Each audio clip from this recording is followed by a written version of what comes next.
just in general, what's been your impression or reaction of all the moves made on defense? We're talking massive moves with players coming, players going. Do you sort of agree with them, or how, as a player, do you react to that? Control what you can control. That is, if they're still with us, you hope they're doing everything they will to contribute to the team. If they're gone, you wish them the best of luck and thank them for all the things that they've done for the organization. And that's about it. All right, Mike Wells. Hey, Darius, how you doing, man? Hey, I wanted to ask you, with you guys doing all this virtual learning of the system and everything, and, as a player, how has that been for you personally, and trying to, get caught up to speed on what you guys are trying to get accomplished, not being in an actual building with your teammates? I think we got a very mature team who, take this very serious when, going over the playbook. Everybody's dialed in. It's an open conversation. So, it's, everybody's learning. Everybody's not just sitting there and just staring at a screen for an hour and a half, 2 hours, or what the case may be. They asking questions, we asking questions. So it's an open communication. I think that we're doing well in it. And the only thing that sucks is a guy like me who hates to sit still for 10 minutes. You got to sit still for an hour and a half, 2 hours. And I want to follow it up and ask you about your defense still. You being a linebacker, the number of tackles you've got in your first 2 years in the season, when you see a guy like DeForest Buckner who's capable of just owning the line of scrimmage, what do you think that's going to do for you individually, having somebody like that on your unit now? It starts up front. We always say that the D-line is the engine of our defense. And, if we got all the dogs up front, there's no way that the offensive line can climb up as quick because, they got to focus on the guys up front. So that's going to allow the linebackers, to hopefully run free and make more plays. Hey, Joel Erickson. Hey, Darius. When you look back at last season, your first two seasons, what did you want to improve this offseason? Every aspect of my game. If it is pass rush and coverage, man to man, or off the blocks, just watching every bad play that I had last year, and taking all the stuff the coach is saying that I need to improve on, just working on that to be a better teammate. Okay, Olivia Ray. Hey, Darius, with the schedule being released tomorrow, in your opinion, what kind of emotions is that going to bring out for fans right now with no sports going on? What's that going to do for the guys in the league, finally getting to see kind of dates and teams you guys are going to play? It's gonna feel good, especially for the fans, just to kind of, have some something sports related back up, and have them something to look forward to. And for us, it's gonna feel great to kind of, say, okay, hopefully this thing's about over now and we can continue on with our season. Phil B. Thank you, Darius. Hey, you always set the bar high for yourself, and you always play with a chip on your shoulder pads. How motivated, or what motivates you in year 3 of the Maniac? I mean, what do you want to achieve yourself? Super Bowl MVP, the league MVP, defensive player of the year. I think I wrote down maybe 15 goals last year. I only met maybe 3 or 4, and that's unacceptable in my book. So, I gotta write them same goals down, and the ones I met, bump it up a little bit, and I could just strive to kind of reach every goal that I have instead of 3 or 4. If I ask you one more quick one, follow. How have you handled the pandemic stay-at-home era that we live in? I mean, it looks like you got a nice area there, but how's it been for you to be isolated? I'm from the country, and I grew up isolated. The closest people around maybe down the street or something, and just being able to go outside. But the only thing that sucks is can't hang around your friends, can't hang around your teammates, and I had to turn my man cave into a whole gym. So I just staying at home day in and day out, just kind of get the workout in.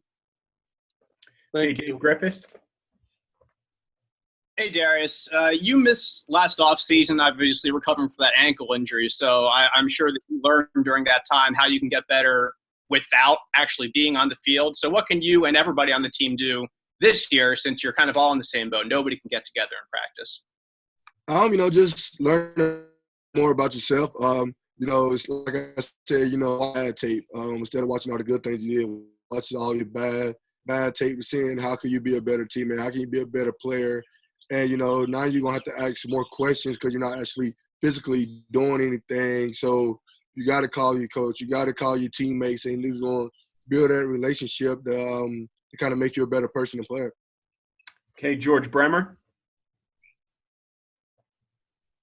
There's some of the other guys have said that they're finding ways to compete with one another during these virtual workouts, watching the numbers, doing that sort of things. Is there anybody in particular that you're kind of competing with this offseason? Me and AWOL, we always go at it. Just like I'm still upset he beat me by one tackle last season. So now, we always talk about who's going to have the best heart rate when we do our 2 minute, 3 minutes. We always talk about who's waking up first to go get their workout. Just doing stuff to kind of, always compete because, if he's going to be playing beside me every single play, we got to compete because I'm going to try to make every play before he did. Okay, Stephen Holder. Hey, Darius, my question was kind of already asked, but I was just wondering, I know how you are about your workouts and how the off season for you is just so valuable. Are you able to get as much out of the physical part of the workouts right now as you are normally? Because, you're not, for example, down in Tampa or doing the things you normally do. How has that been? Have you been able to get enough out of it? I can get, I'm not going to say enough out of it, but I can get, a good bit. It sucks being from the country where you don't have a chiropractor, you don't have someone, a physical therapist who can actually work on you day in and day out. So, with me, a guy who loves to train hard, run fast every day, I can't do that now because if I tweak something, I have no one here, to help me out. So I really got to take my time and kind of, do all the small things right by doing more stretches, ice tub, hot tub, stuff like that, because I'm not privileged as everybody else who stays in big cities where they can, still go see things. And you've been in South Carolina for the duration of all this? Yeah, I've been in South Carolina for maybe a month and a half, 2 months now. Okay, all right. Kevin Bowen. Hey, Darius, thanks for doing this. Where did you see Bobby make his biggest strides from day one last year to the end of the season, and what do you think his future looks like? Bobby, he's a smart player. He's like a sponge. Once you tell him one thing or how to do something, he's gonna fix his mistakes. Because I was actually talking last Thursday. We were showing a play that he got beat in practice in, and coach corrected him in practice and playing against I think it was Jacksonville. He got his pick six. It was the same exact play he messed up in practice, and he got it right in the game. And a guy like that who can just fix a problem right there and never have a problem again. That's what type of guy we need to have, and he's gonna be a great player. And I think he's gonna make a lot of plays for us. Okay, we've got three more. Andrew Walker. Yeah, just the process overall of working out. I know a lot of players across the league have found it challenging to kind of figure out alternative ways to work out because most of the gyms are closed across the nation. How exactly did you – I know you talked about getting your man cave set up. How exactly did you go about that, and have other guys on the team kind of found it challenging to do something similar? When I first got home, I was just, running around in the yard, just – doing country stuff like moving the lawnmower, just finding a way to kind of get me going. And the NFL was doing a great job of sending people workout equipment. And once they started sending that, I talked to the high school. Coach King allowed me to get some stuff in the weight room to put in my man cave. So I just gotta find a way to fight through adversity and find a way to get the job done. Hey, Taylor Tannema.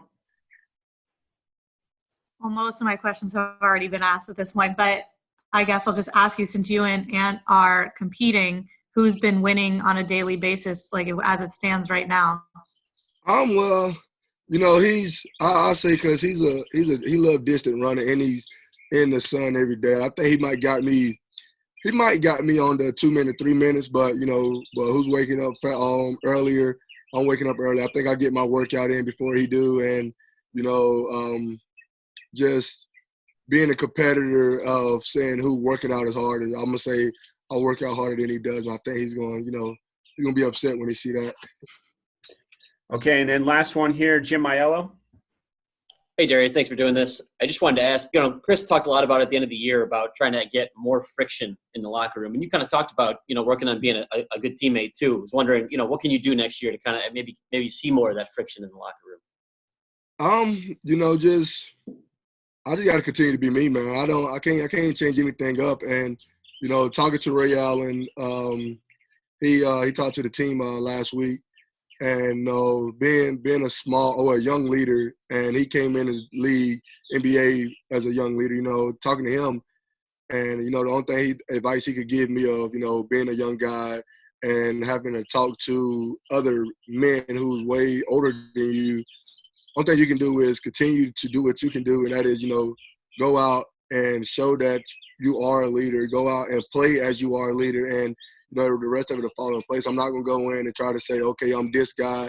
You got to listen to this. I'm this guy. You got to do that. No, I'm going to continue to do what I do, and that's go out and make plays and lead by example.